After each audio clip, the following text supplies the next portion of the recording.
Hi అండి, welcome to my channel Lavanya Gopal 1666. మీకు కనుక మా వీడియోస్ నచ్చినట్లయితే లైక్ చేయండి, షేర్ చేయండి, నా ఛానల్ అయితే సబ్స్క్రైబ్ చేసుకోండి. నేనైతే ఈరోజు ఇందులో మీకు బంగాళదుంప కుర్మా సింపుల్గా ఎలా చేసుకోవచ్చో చూపిస్తాను. ఇది బిర్యానీలోకి అండ్ చపాతీలోకి, జీరా రైస్ అట్లాంటి వాటికి కూడా ఈ కుర్మా అనేది చాలా బాగుంటుంది. ముందుగా కుర్మా చేయడానికి ఏం కావాలో చూద్దాం రండి. ఉడకబెట్టిన బంగాళదుంపలు, పచ్చిమిర్చి, ఆనియన్స్, టమాటాలు అన్నమాట.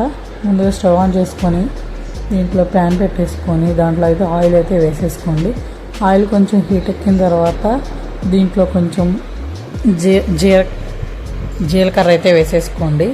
ఈ జీలకర్ర వేసుకొని కొంచెం ఒకసారి తిప్పేసుకొని కొంచెం వేగిన తర్వాత దీంట్లోకి మనం కట్ చేసి పెట్టుకున్న ఉల్లిపాయ ముక్కలు కూడా వేసేసుకోండి.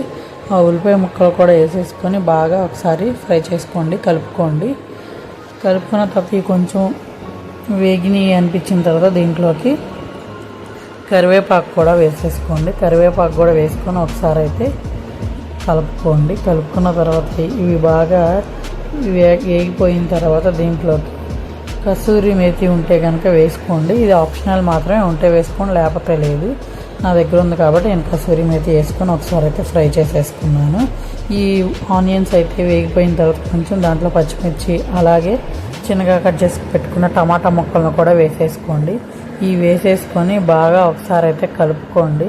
ఇవి కలుపుకుంటూ ఉన్న తర్వాత ఆ టమాటాలన్నీ కూడా బాగా మగ్గిపోయి బాగా ఆయిల్ అనేది పైకి తేలుతూ ఉండాలన్నమాట. ఇలా పైకి తేలుతూ ఉన్నప్పుడు దీంట్లోకి మనం కొంచెం సాల్ట్, అలాగే పసుపు,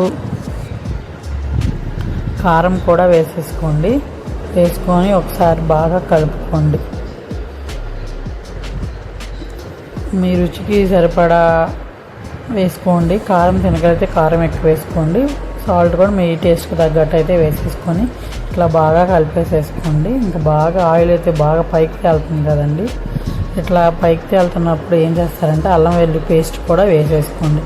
అల్లం వెల్లుల్లి పేస్ట్ కూడా వేసేసుకొని ఆ పచ్చివాసన పోయేదాకా అటు ఇటు కొంచెం ఫ్రై చేసుకుంటూ ఉండండి. ఇంక చూడండి బాగా ఇంకా అల్లం వెల్లుల్లి పేస్ట్ కూడా బాగా ఫ్రై అయిపోయిందనమాట. సో ఇంక ఈ స్టేజ్లో ఉన్నప్పుడైతే మనం దీంట్లో కొంచెం పెరుగు కానీ కొంచెం మజ్జిగ ఉన్నా వేసుకోవచ్చు. పెరుగు వేసేసుకొని ఇంక బాగా ఒకసారి కలిపేసుకోండి. ఆ పెరుగు అంతా మొత్తం దాంట్లోకి అబ్జర్వ్ అయిపోతే ఇంక మనకి గ్రేవీ టైప్లో వస్తుందన్నమాట బాగా. అప్పుడైతే ఇంకొక గ్లాస్ అయితే వాటర్ అయితే యాడ్ చేసుకోండి.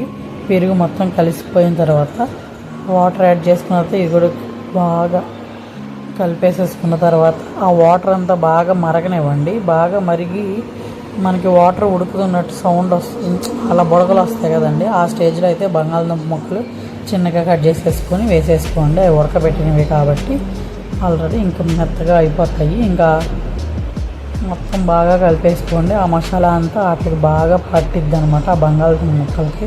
చూడండి ఆల్మోస్ట్ చాలా వరకు కూర అయితే అయిపోయిందనమాట.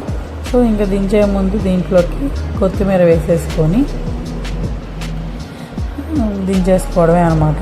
కర్రీ అయితే టేస్ట్ సూపర్ అంటే సూపర్ వస్తుందన్నమాట టేస్ట్. నేనైతే దీన్ని చపాతీలోకి అయితే చేశాను అనమాట ఈ బంగాళదుంప కుర్మా అయితే. So thank you for watching.